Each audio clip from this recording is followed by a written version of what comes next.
everyone, the greatest goblin that ever lived is here for a comic book review for this week of June 2014. I want to thank you all for joining me. Before I get started, something I need to say.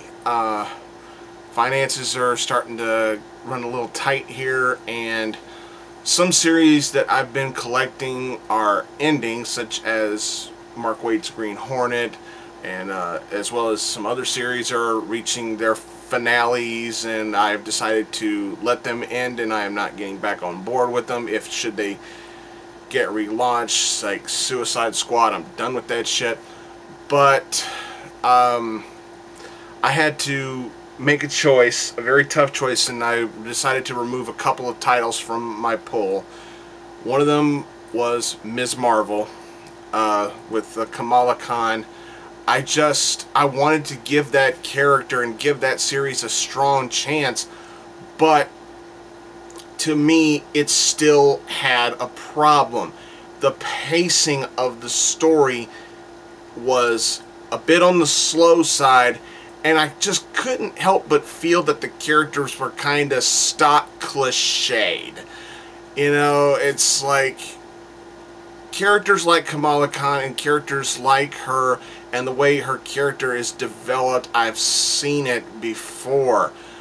And she has an interesting power set, but the artwork is too cartoony for me.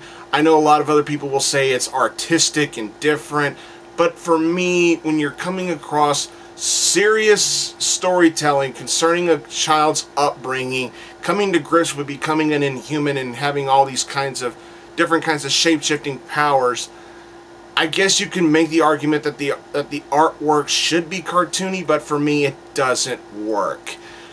And the other title I have to get rid of, as much as it pains me to do it, I have no choice. I have to do it.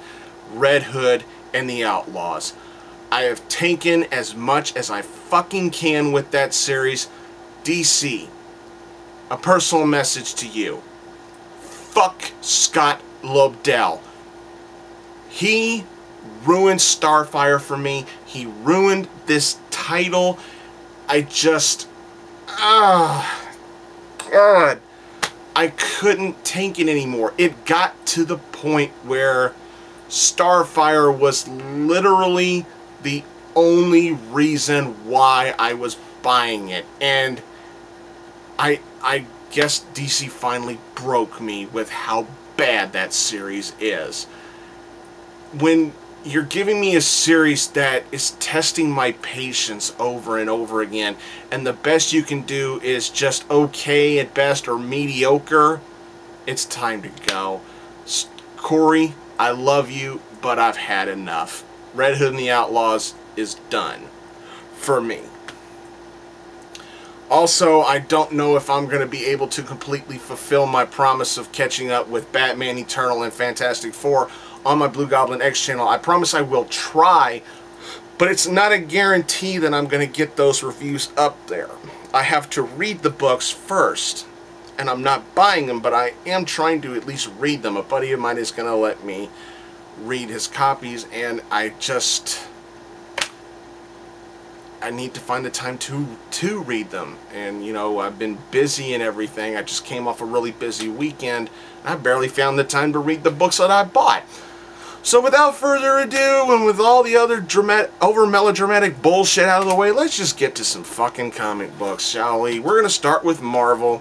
We're going to start things off with The Amazing Spider-Man #3. Dan Slott and Humberto Ramos. And I'm sorry, I'm going to keep on ranting. You know, I did something, I went back to doing something I didn't normally do. I actually looked at some other reviewers on here before I decided to do my own review. And there are some people who are pissed off at this series and pissed off at Dan Slott, and rightfully so. But there are some people who say this is the great, that Spider-Man is back and the magic is back. How? How is the magic back? I couldn't help but notice so many flaws in this issue. Where the fuck do I begin? Peter trying to reestablish his life after being gone so long and everything, and he's doing it in such Peter Parker luck fashion. It's like, we've seen this shit before. We've seen Parker make constant idiotic fucking excuses before. We've seen it for decades. The Black Cat looking like a fucking gullible idiot. Peter makes an impersonation of Doc Ock one time, and one time is all it takes for Black Cat to go, "Oh, you're still Ock? Oh, well, we'll meet again, Spidey. We'll meet again, Spider," and she just runs off, her saying her luck may be running out. What the fuck? Really? Just one impersonation? That's all that Black Cat needs to believe that he might still be Doc Ock or the superior Spider-Man? Get the fuck out of here. The shit with Mary Jane's boyfriend. When Spidey helps Mary Jane's boyfriend, Ollie, you know, he's talking to himself like usual, saying that, you know, Mary Jane had to put up with that kind of drama on a nightly basis when we were together. True, she did have to put up with shit like that when they were together. That is true. However, the words "on a nightly basis," that to me just fucking reeks of fucking battered housewife spin doctoring from Marvel and from Dan Slott. Dan, you may be a great guy. You follow me here on YouTube and you follow me on Twitter. I get that. And you're friends with me on Facebook. I get that. But what the fuck are you thinking when you wrote that line? On a nightly basis?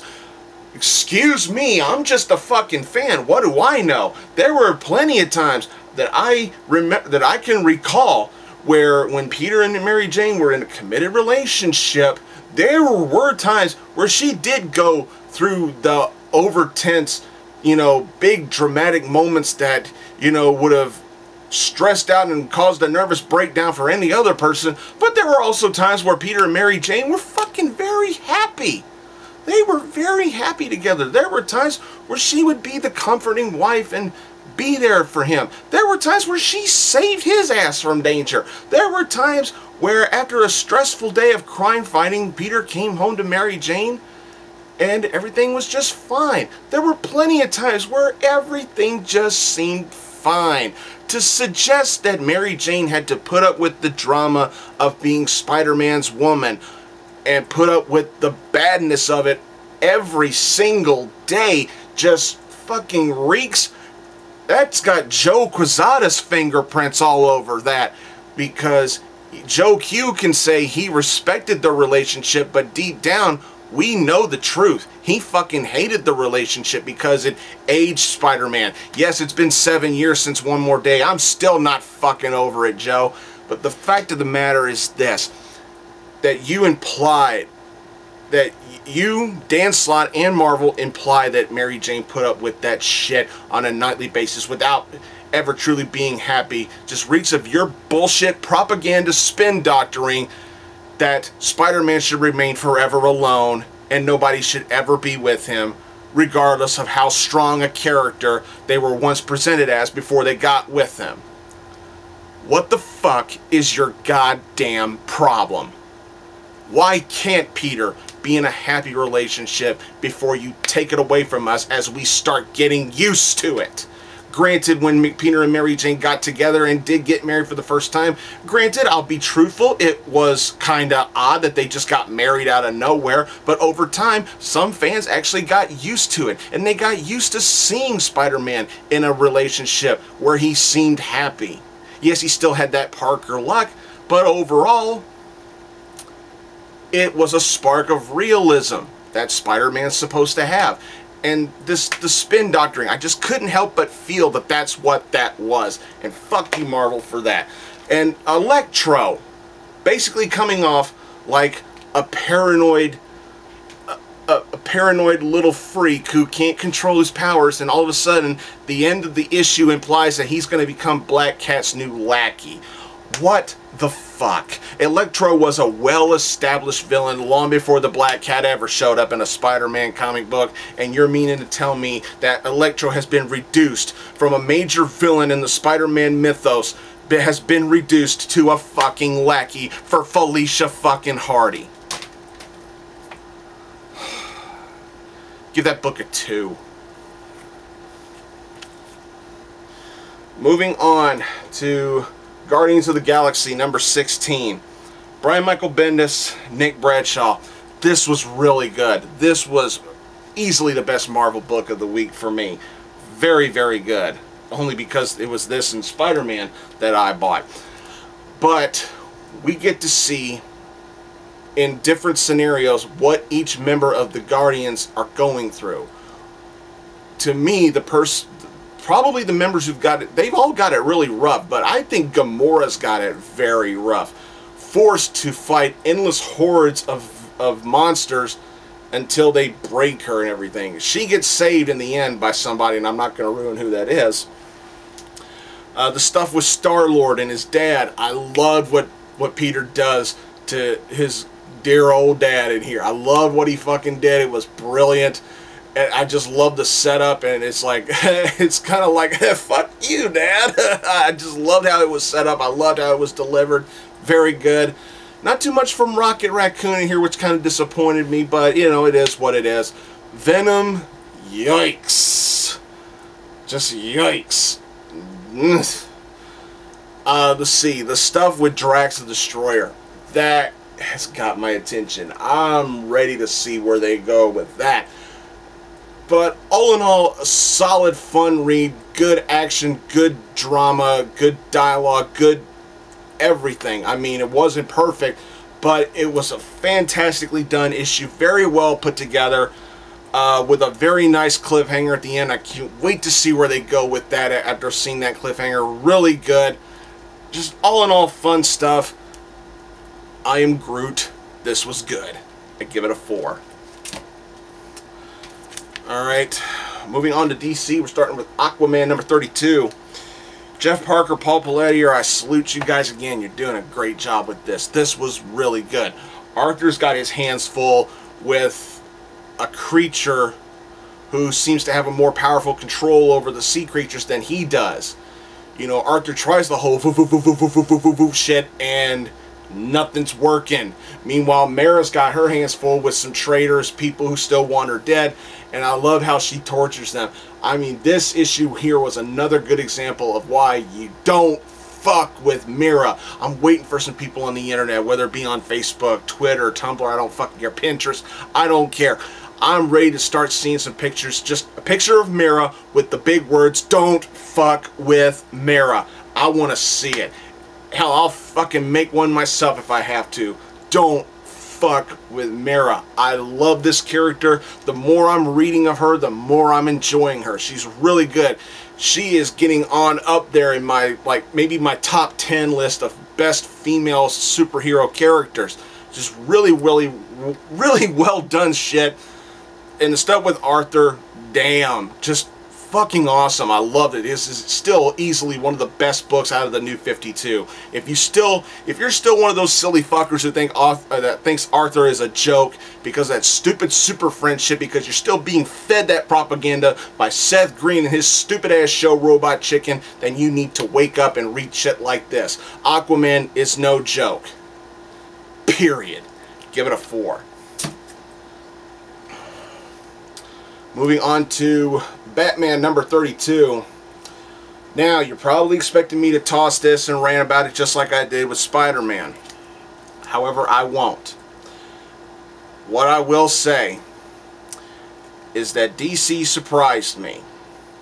As much as I've been shitting all over this 0-year storyline and how I'm ready for it to fucking end and move on to something more current, I'll give credit where credit is due. This was actually not that bad. After all the shit that Nigma has done to Bruce and to Gotham City, we're finally starting to see some of this shit finally fucking wrap up. And the next issue is going to be the finale of 0 Year. Thank fucking God. I'm done with this. I want to move on to something more current.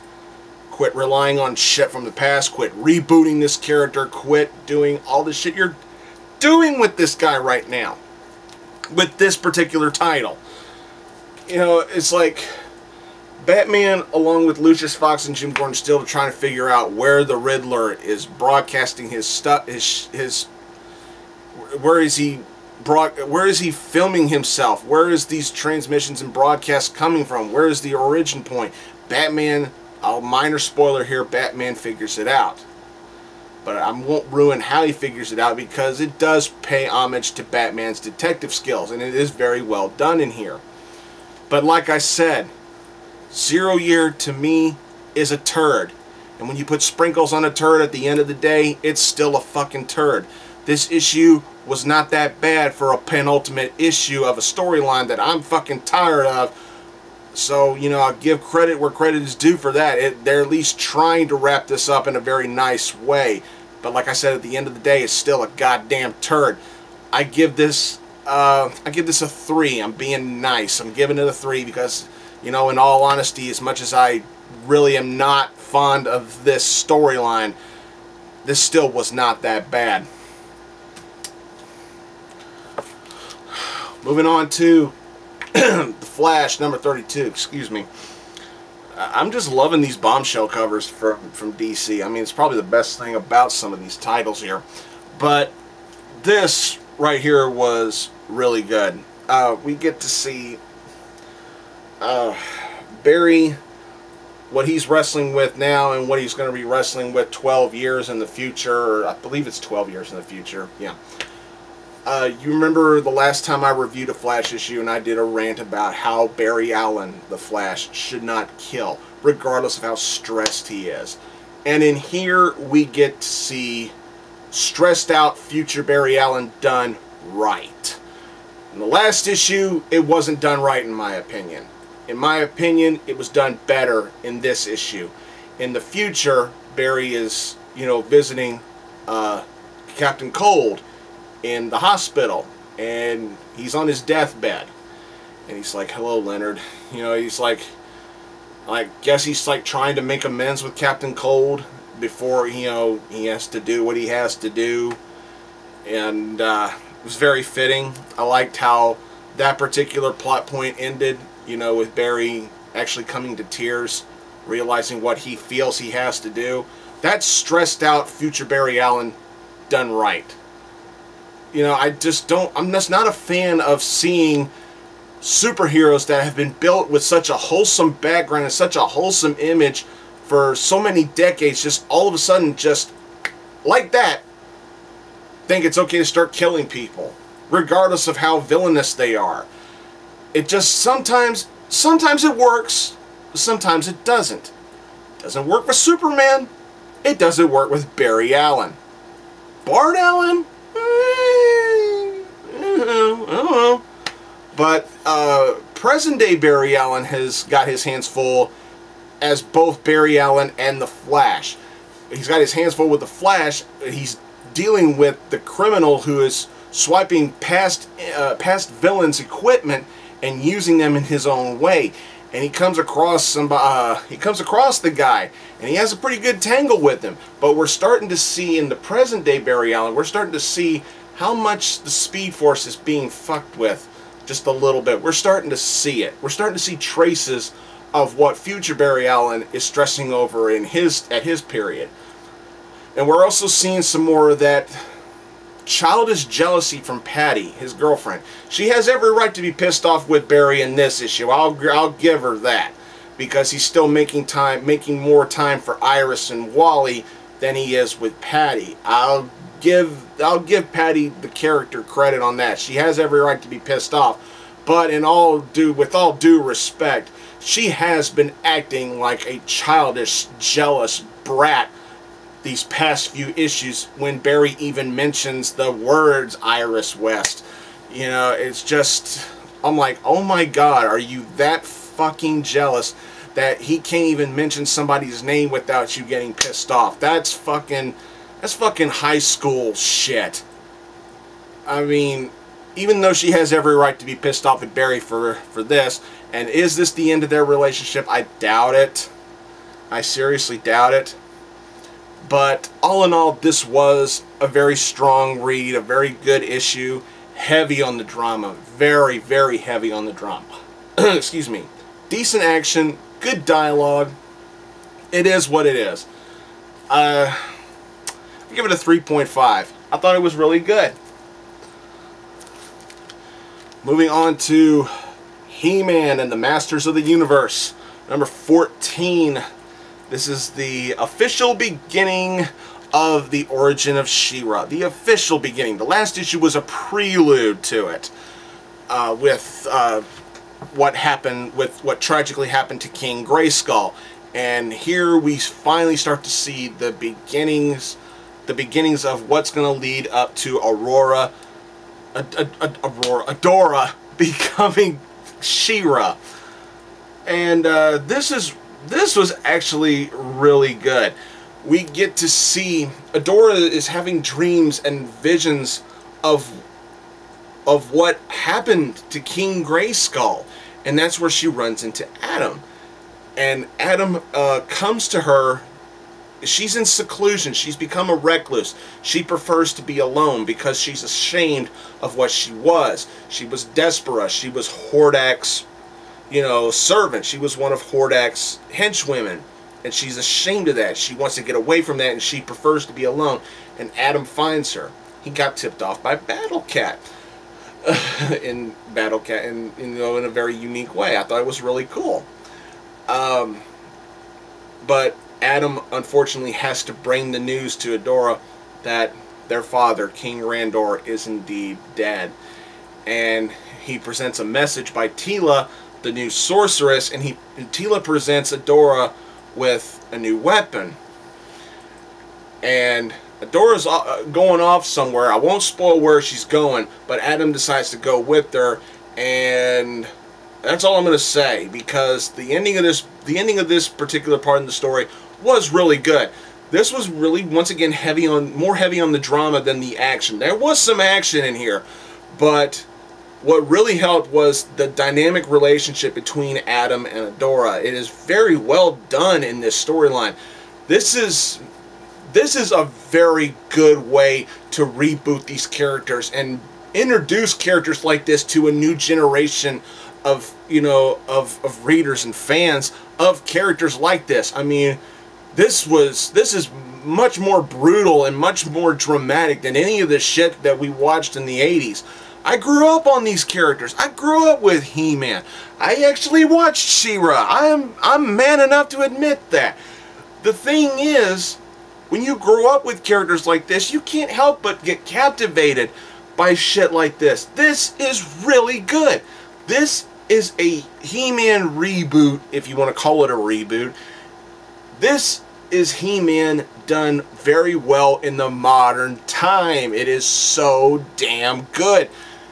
This is very underrated in my opinion because, it's not part of the New 52, and that's all DC seems to fucking care about sometimes is the New 52 and Batman. Or John Romita Jr. or fucking Grayson, because God knows they've shown me that fucking Grayson preview so goddamn much.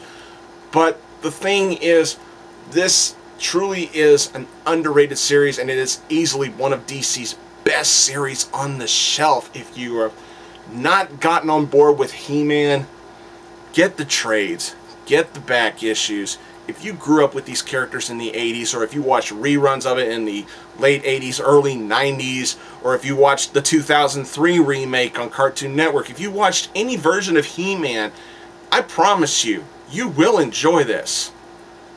It is what it is. I loved it. This was great.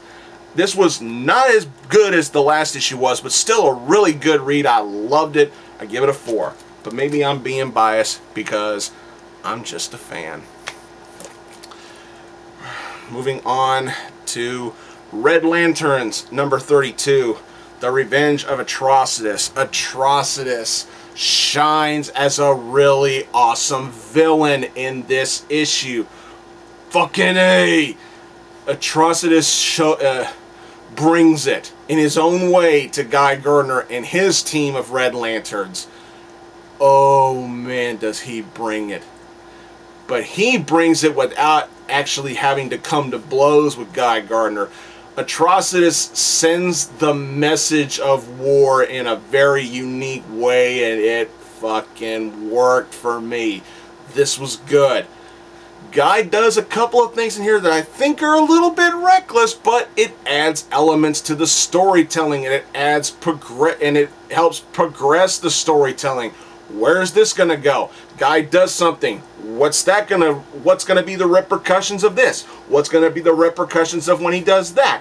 There's a couple of things that he does in here that kind of makes me question his judgment, excuse me. But it adds to the uniqueness of the character and how the storyline is progressing. Very nicely done. Don't fuck with Atrocitus. I give this a 4. Moving on to IDW with Teenage Mutant Ninja Turtles New Animated Adventures, number 12. I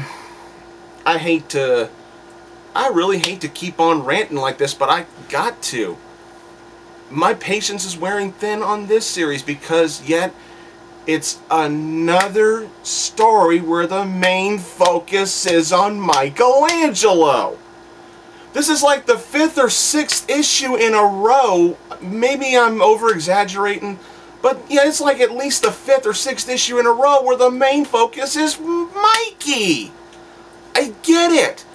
To a lot of people, he's their favorite turtle. I get that. He's my girlfriend's favorite turtle. Jennifer loves Mikey. My favorite's Raph. But when your main focus is going to constantly be Michelangelo, it takes away from the variety that this series can have. Give us different stories. Give us a story that focuses on Leonardo. Give us one that focuses on Donatello. Give us one that focuses more on Raph. Like I've said this before. Hell, give us one that focuses on Splinter. Give us one that focuses mostly on April or Casey. Or hell, give us one that focuses on the fucking Krang. I mean, come on. I get it. A lot of people love Michelangelo. I get it. But again, how much Michelangelo do you want? How much more Michelangelo can you take before you start getting burnt out on it? I get it. He's one of the most popular characters. He's one of the more popular characters from this franchise. I get it. But how much more Mikey can you take before even the diehard, true, hardcore Mikey fans even start getting burnt out on Mikey?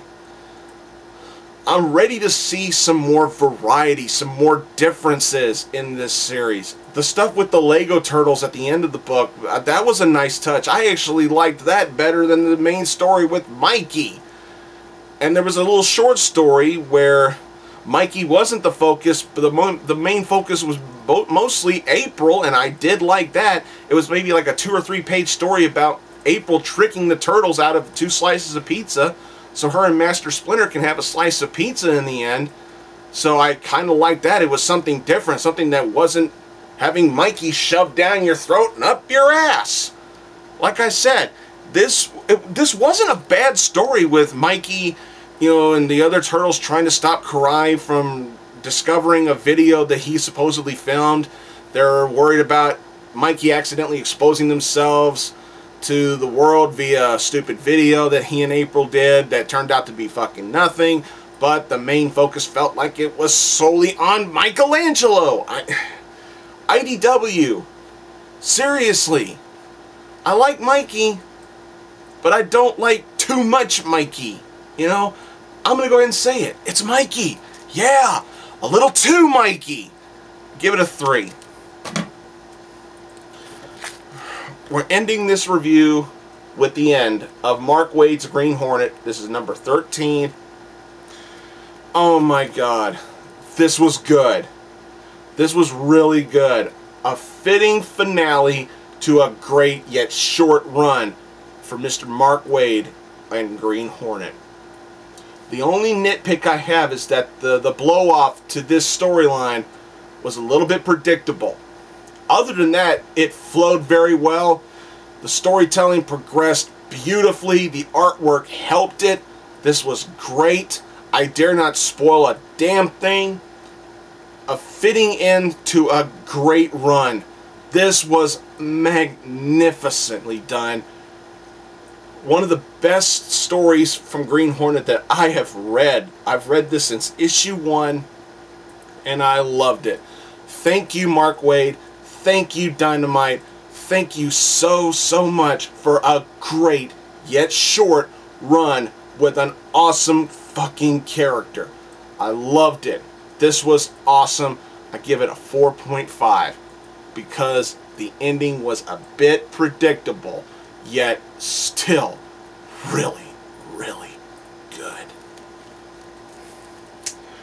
Well, that's all I got for this week, everybody. Sorry for the excessive ranting, but when I got something to say, I like to say it. Thanks again for watching. Please subscribe to this channel. Don't forget, please subscribe to Blugoblin X. I need to do some more stuff for that channel. Jennifer and I need to do some new stuff for Arkham Asylum Studio. Follow me on Twitter at Blugoblin01, or you can go to blugoblin.tumblr.com, or you can follow me on Pinterest. Look for me on Pinterest. It shouldn't be that hard to find me. Thanks for watching, everybody, and until next time, I'll see y'all later.